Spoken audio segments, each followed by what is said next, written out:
যে মানুষটা একসময় ইয়র্কারে ভেঙে দিত বিশ্বের সেরা ব্যাটারদের স্বপ্ন, আজ তিনি ফিরছেন ভিন্ন ভূমিকায়। লাসিথ মালিঙ্গা শ্রীলঙ্কার ক্রিকেট ইতিহাসের সবচেয়ে ভয়ঙ্কর অস্ত্র এবার আর বল হাতে নয়, কোচ হিসেবে বদলে দিতে চাইছেন লঙ্কান পেস আক্রমণের ভাগ্য। সামনে টি-20 বিশ্বকাপ, ঘরের মাঠ আর প্রত্যাশার চাপ। এমন সময় মালিঙ্গার প্রত্যাবর্তন কি শ্রীলঙ্কাকে ফেরাতে পারবে পুরনো ভয়ঙ্কর রূপে, নাকি এটা শুধুই নস্টালজিয়ার এক আবেগী সিদ্ধান্ত? চলুন জেনে নেই বিস্তারিত।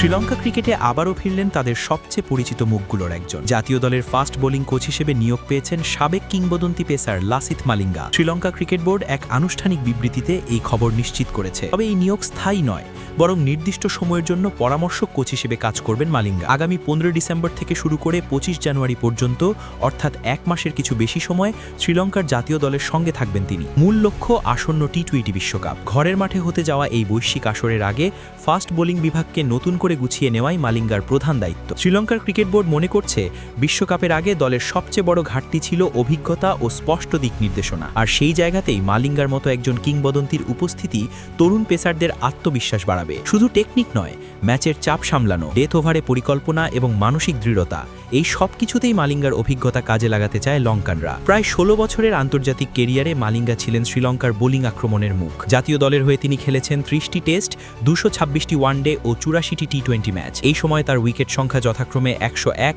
338 ও 107। সংখ্যার বাইরেও মালিঙ্গা ছিলেন ভয়ঙ্কর এক নাম, বিশেষ করে স্লোয়ার আর নিখুঁত ইয়র্কারের জন্য। খেলোয়াড়ি জীবন শেষ করার পরও ক্রিকেট থেকে দূরে যাননি মালিঙ্গা। আইপিএলে মুম্বাই ইন্ডিয়ান্সের কোচিং প্যানেলে গুরুত্বপূর্ণ দায়িত্ব পালন করছেন তিনি। সেখানেই তরুণ পেসারদের নিয়ে কাজ করার অভিজ্ঞতা তাকে আরও পরিণত কোচ হিসেবে গড়ে তুলেছে বলে মনে করছেন বিশ্লেষকেরা। শ্রীলঙ্কা ও ভারতে যৌথভাবে অনুষ্ঠিত হতে যাওয়া টি-20 বিশ্বকাপ শুরু হবে আগামী 7 ফেব্রুয়ারি। উদ্বোধনী দিনে শ্রীলঙ্কার খেলা না থাকলেও দ্বিতীয় দিনেই আয়ারল্যান্ডের বিপক্ষে মাঠে নামবে তারা। এরপর বি গ্রুপে একে একে ওমান, অস্ট্রেলিয়া ও জিম্বাবুয়ের মুখোমুখি হবে 2014 সালের চ্যাম্পিয়নরা। বিশ্বকাপের গ্রুপটি মোটেও সহজ নয়, বিশেষ করে অস্ট্রেলিয়ার মতো শক্তিশালী দলের বিপক্ষে লড়াইয়ে পেস বোলিং ইউনিটের পারফরমেন্সই হতে পারে ম্যাচের পার্থক্য করে দেওয়া বিষয়। ঠিক এখানেই মালিঙ্গার ভূমিকা সবচেয়ে গুরুত্বপূর্ণ হয়ে উঠছে। শ্রীলঙ্কার বর্তমান পেসারদের মধ্যে প্রতিভার অভাব নেই, তবে ধারাবাহিকতা ও আত্মবিশ্বাসের ঘাটতি স্পষ্ট। মালিঙ্গার অধীনে এই সময়টুকু যদি তারা নিজেদের নতুন করে আবিষ্কার করতে পারে, তাহলে বিশ্বকাপে শ্রীলঙ্কাকে হালকাভাবে নেওয়ার সুযোগ থাকবে না কারো। সব মিলিয়ে বলা যায়,